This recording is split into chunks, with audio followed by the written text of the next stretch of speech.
Hi guys, welcome back to my channel. My name is Kayleigh and if you're new, thank you so much for clicking on this video. This video is going to be my top tips for how to survive drama school. I've been at drama school now for 2 years and obviously the last term has been spent online, but I roughly know how to survive drama school so far. Haven't made it to the end yet, but I feel like these tips can help someone, and I would have loved to have heard tips like this before starting drama school, maybe even before starting auditions. So I really hope this helps someone. If it does, remember to give this video a big thumbs up, comment anything down below, any questions you have, and subscribe to my channel if you haven't already, because I have so many videos coming your way. So my first tip is to be professional when you're at drama school. I try and be as professional as possible because I think that it's a really good way to set yourself up ready for the industry. If there's teachers around, you never know, some courses might have teachers from outside of your university coming in and directors coming in and around, and so it's really good to make sure you are professional at all times, because you never know who's going to be walking past you, who might hear your conversation, and these people might want to employ you in the future. So being professional around the school and in your classes just really gets you in that mindset, ready for the industry afterwards. Alongside being professional, I think that paying attention and stuff like that comes in. It's just basic like classroom manners, I would say, but some people don't do it. So yeah, I think being professional is really important, but obviously not to the point where everything's so serious and, you know, if you do one thing wrong, like, you're gonna die. So I think number one, be professional. My second piece of advice is to always be punctual and have good attendance. They kind of come hand in hand for me. At drama school, if you are late for a lesson, your teacher might just mark you as not attended, and then you've then got to attend the lesson, and obviously you're going to have the training, but in the registration system it's going to say you didn't go to that lesson. And at my drama school, if you miss one of a class of a module, then you get an email. If you miss 2, you then have to speak to your head of year and hand in a form. If you miss 3, you then have to have a meeting, and if you miss 4, you can be kicked off the course or have to retake. So it is very serious, and it's taken very seriously, because in the industry, if you're late for a rehearsal or you're late for a show or an audition or anything, you're just not going to get it, because they just think that you're taking the piss of it. They don't think you're taking it seriously, and there will be people who will turn up on time all the time. Being punctual is so important, and having good attendance. You can't miss one lesson and then expect to know everything that everyone else knows the next lesson. They're not going to sit there and fill you in on everything, because that's not their job. So you've got to make up for time that you've missed. If you've missed a lesson, you have to go and find out what happened, and then you will be behind. We learn so much in each lesson that you will just be behind. My third bit of advice is something that I have worked on so much being at drama school, and that is to not take criticism personally. When I was younger, I think if someone critiqued the way I performed, I would take it as, oh my gosh, they think I'm bad at performing, or they think I'm bad at acting or dancing. And that is not the case at all. Everyone gets criticism, and you've got to take it as constructive criticism, not negative feedback.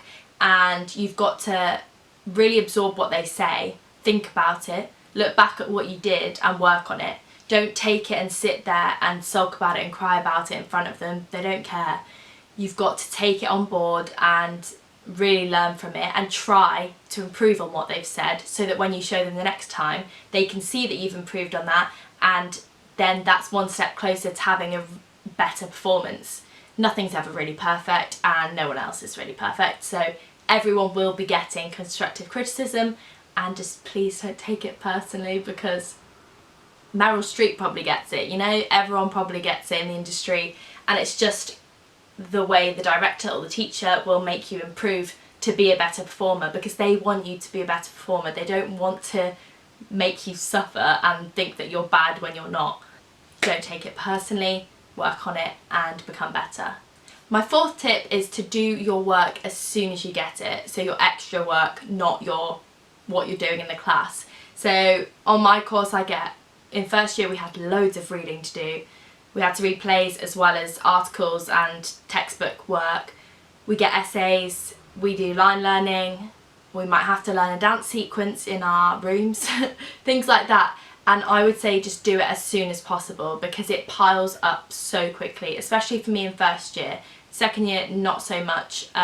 We didn't have as much sort of textbook work, but in first year I did, and I would just say do it the night you get it if you can, or the next day. I used to get up at like 6 and do it before class because I just had so much work. And do not let it all pile up for the weekend, because you just won't have any time to yourself and to hang out with your friends and stuff, and you need that because it's a stressful place to be in and you do need downtime. So try and get your work done as soon as you get it, so that you're not just going to have hours and hours on a weekend full of work to do. And also with line learning is that your teachers won't say, learn your lines for next week. Well, they might do actually. So for example, a module that I had in first year was articulation or voice or something like that, where you have lines to learn. And we would be given, or we would choose a script at the start of the term, and we would then work on those same things for several weeks. Start learning it the week you've picked it or the week you get it. Not so you fully know it, just so you're familiar with it. Because saving it till the day before is just not going to help you. So many people forget their lines in assessments, and yeah, it's not the be all and end all, but it's not setting you up ready for when you're going to have only a few weeks to learn lines in the industry. The only problem with that is don't learn it too early, in case, like fully too early, in case once you've learned different techniques, that changes the way you say it and you can't get out of the same habit of how you learnt it originally.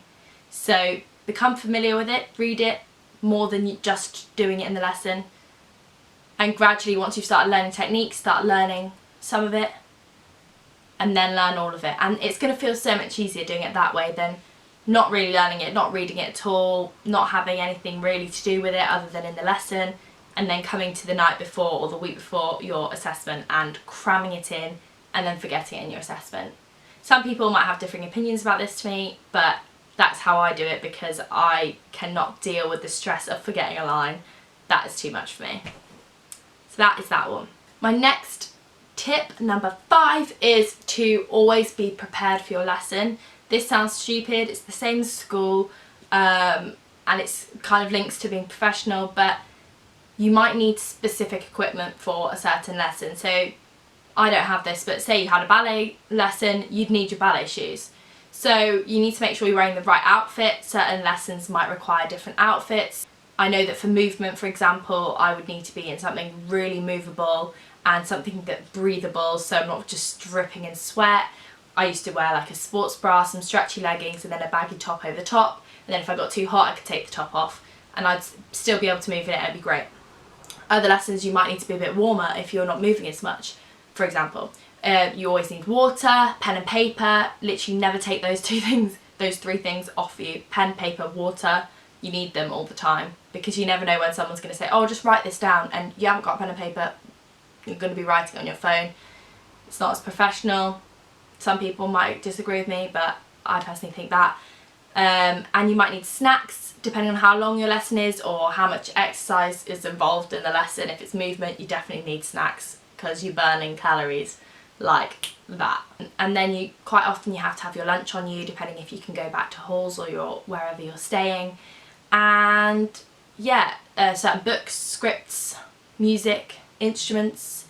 It really depends on your course and your modules, but you need to have specific equipment. So make sure in the morning or the night before you've got it all prepared out and you know you've got everything ready, because the amount of times people have had to run back to their houses to get stuff like that is just really inconvenient, and it then stresses you out right before your lesson. So be prepared. Number 6, this tip I think is so important, and it's something I wish I had done my whole life, and that is don't compare yourself to others. I think this is so specific for drama school, especially because it's such a competitive industry anyway, and the best advice I can give is to not make it a competition at drama school and to not compare yourself to others. we are all on such different journeys. We all have such different goals to where we want to go in the future, and different job types. And also everyone's had such different training before even coming to drama school, so they have different knowledge anyway. Some people may have done professional work before, some people may have never even been in a show before or done any sort of GCSE drama, A-level drama, anything like that. So everyone has come from such a different place, and everyone is going to go to such a different place depending on their aspirations and their career. So this 3 years cannot be the same for everyone. So do not let someone else's journey affect your journey. That is a bit of advice for you right there. I just think that's really important, because I always compare myself to other people. I'm like, no, because we've got different talents, we've got different skills, we're going to go into different career paths after this. Yes, we're all going into performing arts, but especially on my course, oh my gosh, there's people that want to go into mask work, there's people that want to go into TV and film, there's people that want to go into musical theatre, there's people that want to go into just normal theatre acting, Shakespeare, probably people are going to go into choreography, music, there's just so many different things. So don't compare yourself to others that have got different lives, different goals to you, because you are good at what you're doing. You're going to get to your goals if you just focus on yourself. My next one is do extra work.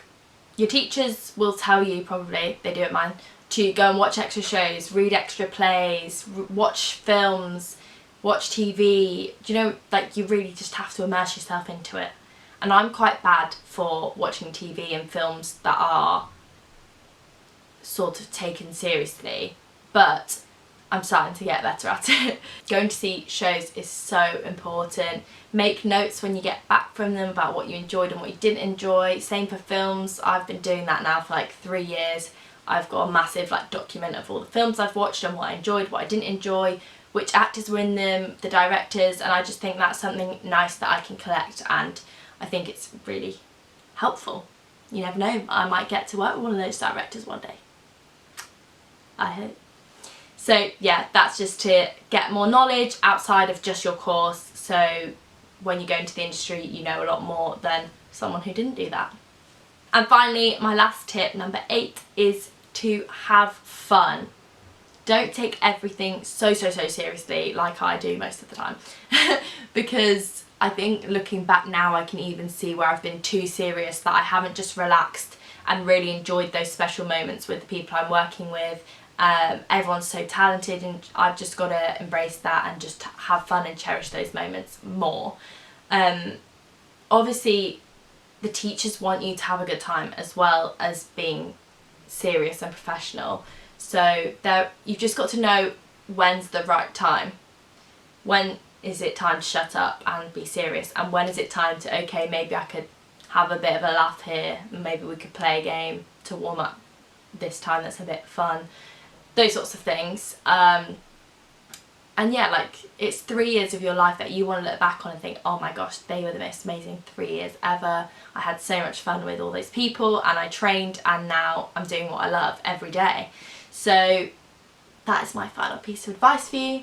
So I really hope this video helped someone out there who is at drama school, applying for drama school, about to go in September, October time, or anything like that.